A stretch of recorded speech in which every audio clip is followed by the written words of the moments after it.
What's up, everybody? Welcome to the Good Wolf Project. I'm your host, Jerry Scarlato, and today's conversation is with Noah Sharpe. Noah is an entrepreneur and fitness coach, and she has an incredible backstory where she overcomes many obstacles, and her life could have taken a much different turn if she didn't make some of the decisions that she did. She put herself into position to get lucky, and when luck came along, she made sure to take full advantage of it. At only 26 years old, she's got a full life ahead of her to show the world what she's made of. So make sure you get yourself out a pen and paper and take notes. Enjoy this conversation with Noah Sharpe. Noah Sharpe, what's up, sister? Great to have you on Good Wolf Project. We already chatted a little bit today, but tell me, you said you worked out already. What'd you get into in the gym today? Today is Tuesday, so today was chest shoulders, and then I got some outdoor cardio going with the pup, and then I'm gonna get some boxing in later. So it's a good day. Do you three a day pretty often? I mean, I wouldn't call the outdoor walk a three a day I wouldn't, necessarily, yeah, but exactly. Not necessarily. So I've done live hard twice. So in those days, there's days where I was doing threes, just because I do like an hour of boxing, and I have to do that indoors. So there's days where I was doing hour lift, hour boxing, and then doing like a speed you get walk, a jog on the outside. you got to get that outdoor workout in. Have to. So those days, yeah, I'm on when I'm doing 75, I'm freaking there's days where I'm doing four times a day. But I try not to make that too big of a too big of a habit. It's not a I regularity. It's wouldn't not a year recommend it. round. No, it's not fun. My body does not like it. It's not fun. Those short bouts of intensity aren't a terrible thing. You probably grow a lot in those times, both physically and mentally. You find different spaces in your mind where you can go and get yourself more mentally resilient. So, physically and mentally, it makes sense to do things like that. I don't know if you're a reader at all, but the author Michael Easter, he wrote a book called Comfort Crisis, and in the book, he talks about a practice called Miyagi or Miyogi or something. It's a weird, like Japanese name or something. But essentially, it's like once a quarter or once every so often, you choose something to do that is so beyond your comfort zone. And the only rule is that your likelihood to die should be very small. So outside of that, there are no rules. It should be very hard for you to do and to complete.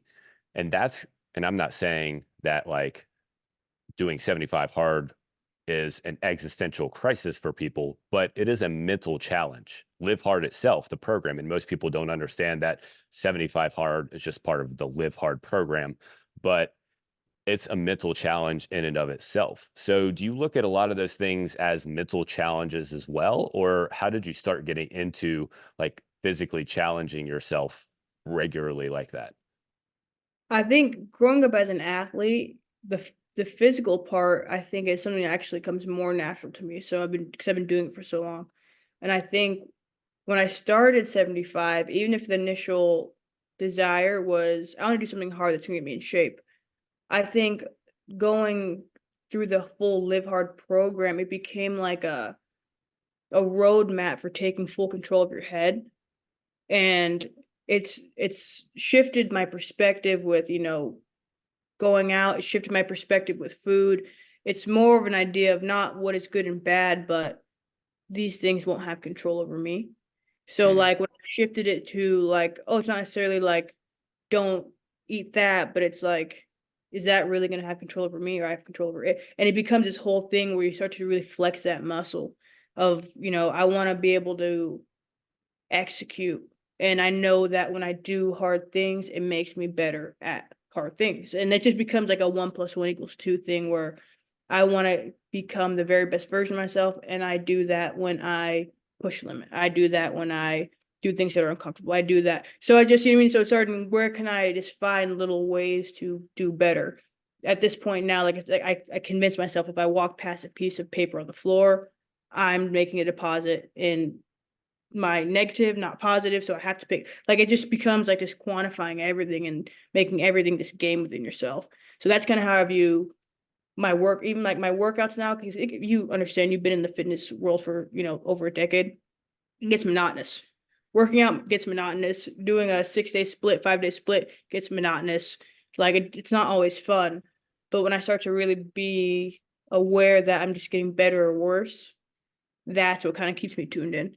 and it kind of starts to take away from anything to do with the physical and everything of like I just have to get better a little bit. So that's kind of how I view everything now. It's kind of like the 1% better mentality, right? And I don't think a lot of people appreciate that or really understand it too much because it's like, oh, only 1% better. Like, why should I only get 1% better every day? Well, if you compound that over time, because that's what it's about compounding, right? It's not adding 1% and then adding the next one and then adding the next one. It's multiplying over time. You are stacking those things, and as you stack them, that it doesn't go like this, it goes like this. But that's what's hard to appreciate in the moment, because in the moment you only see in the moment. You're like, oh my gosh, I've been doing this training routine for freaking 6 months now and it's driving me nuts and I'm ready for something different. Or, oh, I've been in this job for however long now and man, I'm ready to try something different. And it's easy to like convince yourself to walk over the ledge and give into that temptation to give up and just stop. So being in the fitness industry, and we'll get into like who you are and your backstory a little bit here in a second, but you also being in the fitness industry, working with people both online and offline, how do you get people to stop from like walking over that ledge and giving up when the temptation to like, hey, this is boring and I'm ready to do something different creeps in? Because I can tell you, again, owning a fitness studio for 10 years, boredom kills people more than anything, right? So how do you keep them from like from taking that one step too far? I think it's kind of just being able to break it down the way that you and I are right now, and especially with this grand idea of motivation that I feel like has swept over so much of the industry and life in its whole, where everyone is like, how do you stay like I'm sure you get asked, how do you stay motivated? How do you motivate to get up at 3 a.m.? And like I do my best with all my clients to be like, I need you to fully grasp that it's a lie. Like the idea of motivation to being the magic thing to win is a lie, and motivation is irrelevant. Most of us are not motivated. That's where we're going to learn discipline. And I think it sounds just like a line or whatever, but really just continuously day in and day out breaking down like when you do this, you're building discipline. When you do that, you're losing discipline. And we're just going to keep making deposits over here and continues being able to explain to people that everything you do is either helping or hurting. And there's not good and bad food. There's just food that's going to get us where we want to go. There's food that's going to get us where we don't want to go. There's, is alcohol going to kill you? No. Is it going to kill you? Probably over time. If I can't put a drink in front of your face and you don't know how to not take a drink, yeah, that's probably a problem. There's two very big differences. And I even bring that over to food. Is having one cookie gonna, deter you forever? Is that a problem? No. Is it a problem if I can't put a cookie in front of your face and you can't not eat it? Yeah, that's a problem. And really being able to keep just hammering that in of what we're really just doing is building control over everything, over self, over mind, over body, and stop relying on motivation, because I'm sure you're not motivated all the time. I've had a client who was like, I just see I'm losing motivation. And I had like 6 trainers next to me. I was like, hey, how often are you motivated? They're like, never. Hey, are you motivated to work out today? Never. And like all of them are like, no. And my client was actually like genuinely surprised. And I think that's a problem when you have so much fluff in culture, is when people are like making it seem like they wake up and fucking drink blood for their morning routine and are excited to jump in a cold plunge and they just like fly like, and There's like, somebody doing that right now somewhere. yeah, there's someone making a reel right now saying how they don't have like they just wake up and it's gold and like Yeah. and people believe it and they think something's wrong with them Mm. when they don't have this motivation. They think it's actually a cue or a signal that it's not for them, as opposed to being like, no, no, no, the norm is to not be motivated most of the time. And just kind of really explaining that to people, like you're not, and that's a problem. And I feel like I try to really reiterate that even in my content and everything. It's like, dude, I don't want to do this crap. Like I'm a fat kid on the inside. Like, you know what I mean? When people really be like, oh shit, Mm. then they realize there's not something wrong with them. They just haven't put two and two together that they have to just do the boring shit repeatedly day in and day out to win. That is so good. Motivation is it is created. It's not a feeling. And the problem is people feel motivation as a feeling. And the second that feeling goes away, which it's going to, just like any feeling goes away, happiness goes away, joy goes away, anger goes away. They all go away eventually. And when you attach your action to the feeling of motivation having to be around, you will never rarely, you will rarely take action on a regular, consistent basis. Actually, you'll never take action consistently, but you will rarely take action in general because when you get motivated, you'll take action. And then when it goes away, you'll stop taking action. So if you recognize that you create motivation is motivated by movement, that's what it's motivated by. That's what's going to actually create that and get that moving. And until you make that connection, until you understand that, it's a long road for so many people because, like you said, the internet is filled with people, fitness people, who show the lie of them being excited all the time. And even those people, or especially those people, are terribly unmotivated at times. I can guarantee you that. Anybody who says otherwise is either trying to sell you something or just lying. Yep. So you just have to be able to parse that out and recognize that about life. And I feel like that's like you said, motivation. Same thing with momentum. People don't understand that momentum is created, and like you just do momentum by executing day in and day out, and then all of a sudden the motivation comes because you're building confidence by doing what you're supposed to do. And people expect the what is it, the cart to come before in front of the horse, Mm, and not the other way around. Where I'm like, no, no, no, you're gonna get the momentum and motivation by doing the boring shit you don't want to do, mm, not the other way around. And I think when people grasp that, they're like, oh, okay, so I just have to do the boring stuff and then I win, and then you get excited, and like also pivoting people's instant gratification. And what used to be instant gratification is like the quick food, the drinks, this and that, and being like, hey, my now your instant gratification. Oh, you told me this morning that your pants felt a little loose. How'd that feel? Oh, it felt crazy. I haven't worn these jeans in 3 yeah, that felt crazy, huh? And they're like, "Oh, man, da, da, da." So that feeling right now, this is our new Instagram. We're gonna chase this now. This is what we're chasing. And just pivoting even the chasing of that feeling. If you're gonna chase feelings, let's chase different types of feelings. We're changing where we look for happiness and taking happiness out of these inanimate objects. So even that's something I really try to push with my clients. mm. That's so good. So here's the amazing part to me is that your story could be completely different, at least from my read of it. So on your profile on Podmatch, which is where you found me, your profile tells your story. And I want you to give a little bit of your backstory and tell us like kind of how you got to where you are today. Because to me, when I look at you and I hear the words that you say and I see the things that you're doing and the things that you have accomplished, especially over the last 5 to 7 years or so, it's pretty phenomenal and things could have gone much different. So tell a little bit of your backstory and then I want to get into how things turned out the way that they did. Because I'm sure a lot of it was luck, maybe. And then a lot of it was conscious. And some of it was just like, hey, it just happened this way. So start from wherever you're comfortable starting, and then we'll kind of go from there. Yeah, so I mean, I grew up in a single parent household. I have a freaking super, super phenomenal mom who just Mm, is the definition of grit and fortitude.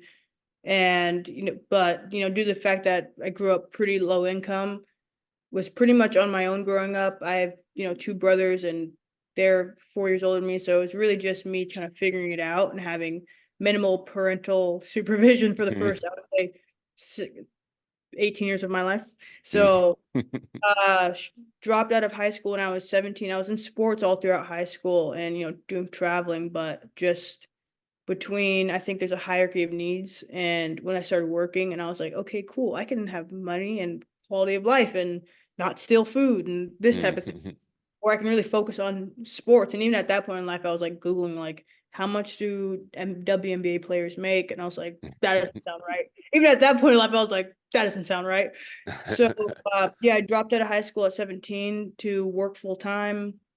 And then even at that point, I was, partying a lot. I was already at like the local like college, like partying with, all those students and just kind of going into this pattern that happens in small towns, kind of from Northern California, and just following this pattern of like working Monday through Thursday, drinking a bottle to the head Thursday through Sunday, and repeat and repeat and repeat and repeat. And even when I was trying to remain active, I was just, eating like crap, drinking like crap, super unhappy internally and just trying to really figure out what am I doing with my life because if I'm not doing sports and I don't have this structure, I had no motivation to be anything more. And when you don't really see more, it's hard to know what to aspire to. mm. That's good. So, yeah, we like I and it just became this crippling thing where I was just in this cycle of just eating and drinking and eating and drinking and eating and drinking, and, uh, after I had severely hurt my back, it was at the point where I herniated, both discs in my lower back, and I was, like, needing help to get on a toilet. And if you're going from being an athlete, someone who's super active and just, kind of this body that has always worked. You've been playing sports since you could walk, your body like, you just are, 18 years old, your body works, and when that happened, I was just stuck in this depression where I couldn't move, and it was just making me sit still for a bit, and really, just be like, what am I gonna do with my body? What am I gonna do next? And starting to go to the gym again and try to regain my strength. And in that process, I started to really fall in love with the gym, which is if you were a childhood athlete, like that's just kind of mean to an end when you do like weights and stuff. But really falling in love with the process of gaining my strength back and just pretty much living there. And a combination of recovering from injury and depression, it was like one of those headphones on, hoodies on chapters in my life where I would get off of my, serving shift at midnight and I would go to the gym at, 1 a.m. and I would be there and get home at 5. And it just became this cycle and started partying less and people started really seeing this shift in my habits and started working out with friends and, giving advice. And I was like, wait, this is kind of a lane. Like I think people do this, right? Like people do this. Yeah. I've been Yeah. boxing with the trainer at the local gym, and I started asking him questions like, "What does it look like for you to train?" And he pretty much is like, "Oh, you wanna be, entrepreneurship, I work crazy hours, I barely make any money, this and that, da da da." Like, and I was You're like like, that sounds great. That's exactly what I like, want. "Sign in." I was like, "Sign me up." But and I was feeling kinda on the edge, and then I was working as a server, and I saw, like, one of my coworkers, and she was actually the parent of someone I went to high school with. She was, like, in her late 50s, and I just looked at her one day, and I was like, "Man, I could really be here at 55." And Mm. something in that just, like I was like, "I gotta get the hell out of here." Like, something in me, like, saw it, and I was like, "It could so easily be here in 30 years," when I meant to work at this job for, like, 6 months. Hmm. That was it. I put in my notice for my job. I put in my notice for my apartment. I moved from Northern California to LA within 6 months. And I freaking like didn't even tour the apartment I moved to. Like I literally saw it online. I was like, I'm on a time crunch. Got the apartment. I bugged the local gym until they freaking hired me. I was calling them every day. I got my cert a week before I moved. So I Oh, was taking wow. my test on like a Friday and I moved on like a Tuesday. Like, I remember going to the interview and the guy's like, "You've been certified for, like, 3 days." I'm like, "I'm real I'll crush it, let's go." Yeah, And, like, I got it, dude. I got it. he's like, "I'll call you," and I was just bugging him, like, I would follow up with them, like, every other day, bug until they hired me, and that was 2019, and I've Hmm. been just freaking going at it. COVID came and I literally just got into a role in, like, 2019. I finally got fully booked, I was in it. 2020 came, COVID happened, and I pretty much lived off of savings for 6 months. All right. Before we jump into the second part, Yeah, go ahead. this is good.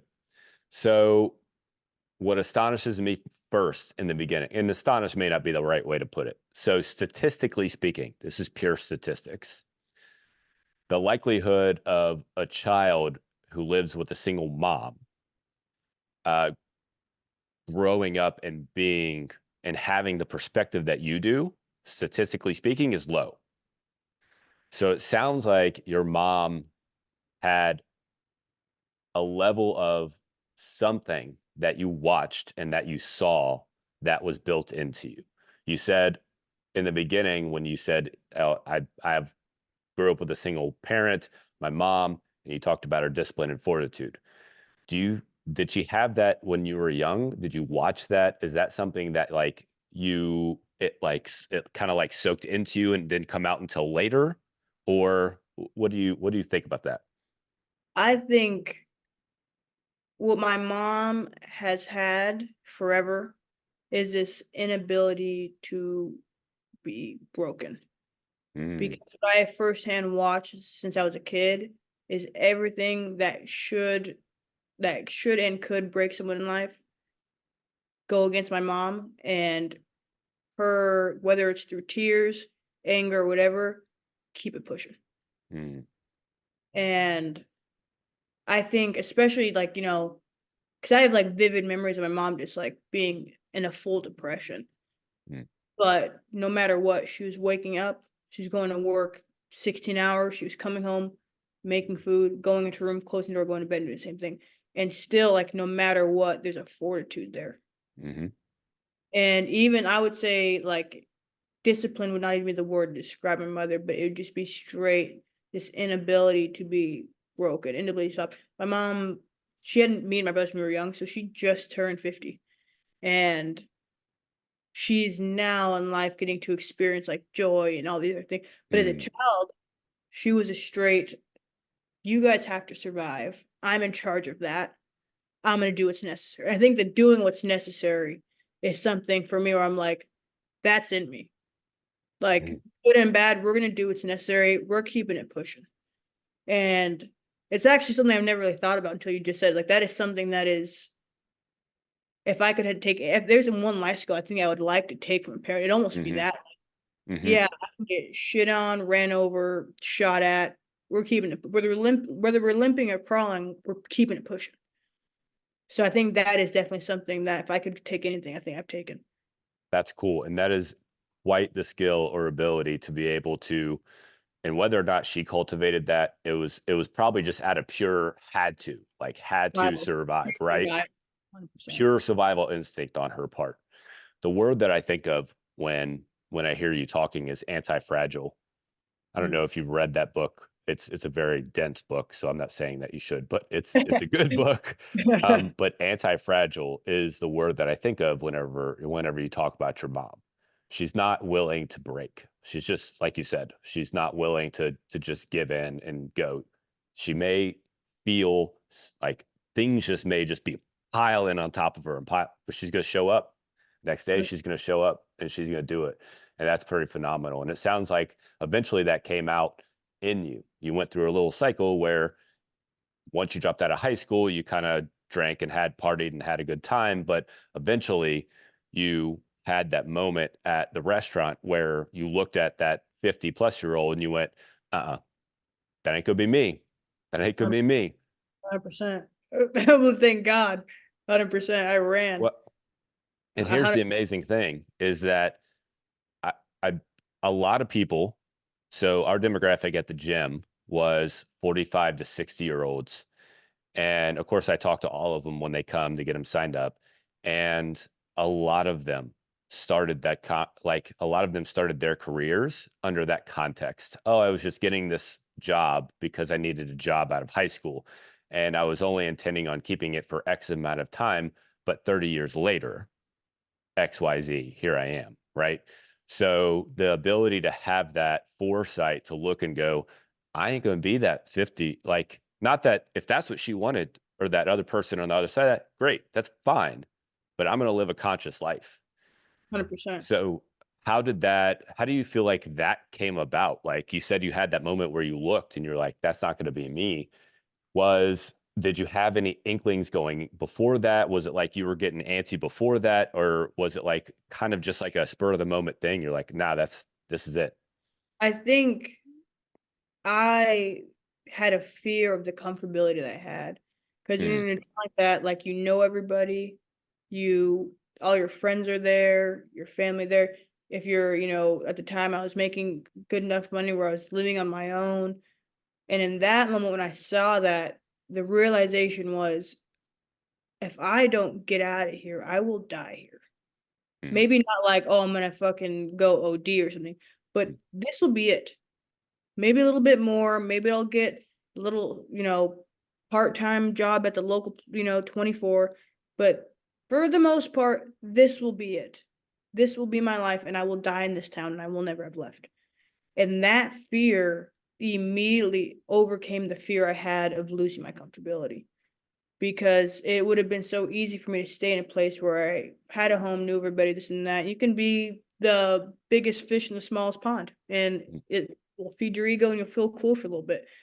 But seeing that, I came to a full, and you can call it God or whatever it was, a full epiphany that if I don't get out, I will die here because it's too comfortable and it would be too easy for me to stay here. And I will die here, and this will be the most I ever accomplished in life.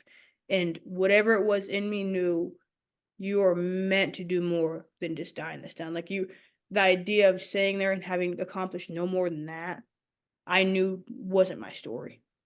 And even as a kid who had not seen much outside of that, something in me knew that's not your story, dude. Like, this is not the best it gets for you. This is not the most you accomplish. Like, this is not your life.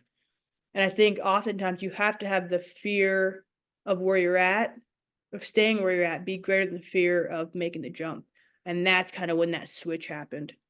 And everything that was keeping me there was just no longer more comfortable than the fear I had of staying there and dying there, not accomplishing anything in life and not making an impact or doing anything. And I was like, I have to get out of here. Mm.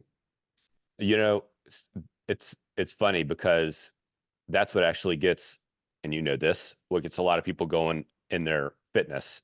Like that's what usually gets somebody to actually stick with it is when they recognize that the future is going to be worse than right now. And typically that's a big thing for somebody in their health. Like they've been diagnosed with type 2 diabetes, or maybe they're pre-diabetic, or maybe their doctor's like, hey, look, your heart's going to give out if you don't get your shit under control and actually start doing something. But it's usually like a big moment where they're like, hey, like something, my future is not going to be good if I just keep going down this same path.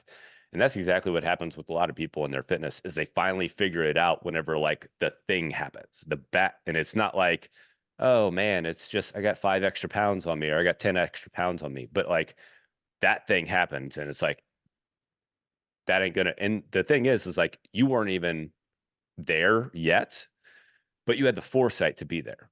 You had the ability to look and go, I can see this going poorly very quickly. And if I let it slide too long, I'll continue in this comfort. And if I continue in this comfort, comfort seeks comfort. And that's exactly where I'll stay. So the ability to recognize that and then do something about it is something so many people just don't have the capability to do. So, like, I hope you applaud yourself often for actually taking that step because that's a big step to actually see it and then do something about it. I appreciate you, bro. Yeah, I thank that version of me so often because that person is the one that got me here. Mm, I'm way like the person I am now would eat that motherfucker's lunch 7 days out hmm. of but it took that person to get me here, and I'm just, so grateful, and I thank God so often for that person who was just like, "Yeah, we're doing more," because to that point in my life, see a bigger picture when I had no reason to is call it luck. Yeah, Like, call whatever that's one it of is, those moments you go, okay. call whatever it is, because Hmm. I had no reason to see such a bigger picture for myself from where I was at that point. But I just thank God for it because it had to be God being like, "Dude, no, this isn't your story. This is not your life. This is not the best it gets for you." All right. So now you beg to get hired on as a trainer. And then where do we go from there? So finally get hired. I moved down end of 2019, and I was pretty much just living at the gym, building clientele for, 4 months into 2020. And finally had a full clientele. I'm working Hmm. 8 hours, 6 days a week, 8 hours a day. Life's good. And then COVID. And literally, like, mid-shower, I get a call from work not to come back, and I'm like, "Cool." And I'm sure like most people, I was like, 2 weeks off? Well, I've been busting ass for, like, 5 months, man. I could take 2 weeks off, like, Right. sounds good. Cool. Like, Yeah. you saw, like, dude, people were posting having margaritas at 11 a.m. Like, everyone was like, "Cool, like, we're gonna get Yeah. a couple of weeks off." And 2 weeks turns into 2 months, turns into whatever the hell it ended up being, and tour I was, like, just pretty much living on savings and a few online clients, and by the end of the year, I was like, "Dude, I'm gonna have to get, like, a job, like, an Mm. essential job," whatever the hell that is, and Right. I Not keeping people healthy and fit. yeah, we just closed down, let's leave the liquor stores open, let's close down the gym, close your Whole Foods and leave It's open almost your like it was on purpose. like, I'm like, "Yeah, like, that we're the problem for like, what is a non-essential being?" Like, ridiculous, but don't worry, now we can call it the flu, motherfuckers. Uh, I'll try not to go on a fucking tangent because 'cause I'll I'm kill me. with you. No, I'm with you. Uh But yeah, so then like, and then I literally had an interview at like a car dealership, and I literally was just like, man, like this is like I was just at the point, but I was like, I felt so useless. I felt so useless, and I felt so like what am I doing? I'm sitting here. And right before I was getting ready to like give them an answer, I got a email from a guy who was opening a training facility. And he was like, "Hey, we're opening this facility. Like, it's not open yet, but we just want to come check it out." And at that time, I was like, so like, and I checked the location, and the place they wanted to build the facility was literally on the corner of where I lived. So I lived Hmm. on the corner of 6th Street. They're opening on the corner of 5th Street. Okay, I gotta kind of be a lazy piece of crap to not at least go. So I go, and at this point, it's like this empty warehouse. He's like, "This is where we're gonna have like the equipment, da da da." And he started talking about like how they want to build a culture of like, to building people and gratitude. And he's using all these words, and I was like, "Yes." And I was Hmm. so like, I was like, 'cause after sitting there by yourself for like 10 months, and he's like, "We just want to, really just build it out, and we want to have integrity, and we want to build people up, and we want to be in the community and all this stuff." And I was like, "This is it, like, dope." And he's like, "Awesome." He's like, "And then the rent's gonna be this amount." And I was like, "Whoa, whoa, whoa." Especially because 'cause you're What you coming at talk it. about rent? I was What you like, talk "Rent?" about I was rent? like, "No, you pay me." He's like, Uh-huh. "Oh, no." And like, so, and like the idea of this, the first idea of me figuring out what an independent contractor was Hmm. and all this other stuff and a 1099. And I remember going home and I was like, but I was like, this is the most excited I've been. I've not felt like this in so long. And luckily, like the person I was dating was like, "No, you gotta freaking do this. I don't care if like we're Ubering on weekends. Like, look at that look in your eyes. Wow. Like, you're not going back to a 9 to 5. Do it. Figure it out. We're figuring." I'm like, okay. So we opened January 1st, 2021, and like friggin' blinders on since then. We just Hmm. celebrated our what 3-year anniversary of the facility. That's So cool. it's been absolutely insane, like greatest thing I've ever done in my life. I have trainers working for me and just kind of really expanding and figuring that out. But it's just been like the best roller coaster ride ever that I could Hmm. have ever. So Yes. yes, So that is pretty amazing. That's very cool.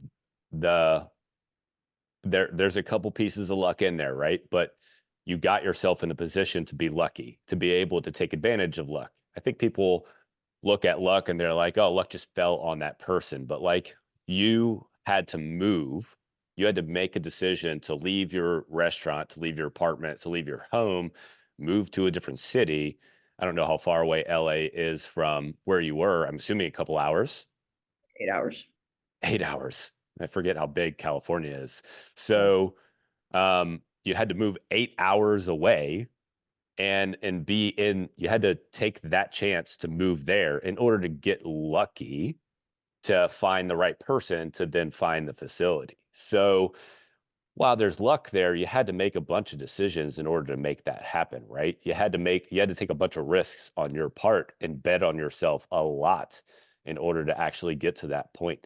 And it sounds like that's basically been your life story is betting on yourself, especially over the last 10 years or so, because you made the move to bet on yourself. And then when he confronted you about coming and working there and being an independent contractor and paying him, you had to make a decision and you bet on yourself again.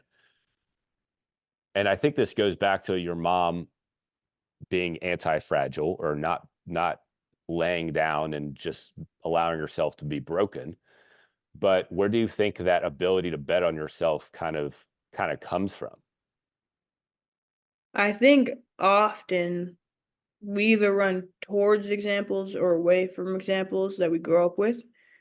And it's the story of like the two brothers who their dad's an alcoholic, and one of them becomes an alcoholic, and he says, "Why are you an alcoholic?" And he says, "Because my dad was an alcoholic." Another one's like, "Never takes a drink." "Why do you never take a drink?" "Because my dad was an alcoholic." And I think for me, I had so many good examples of what I did not want my life to turn out like.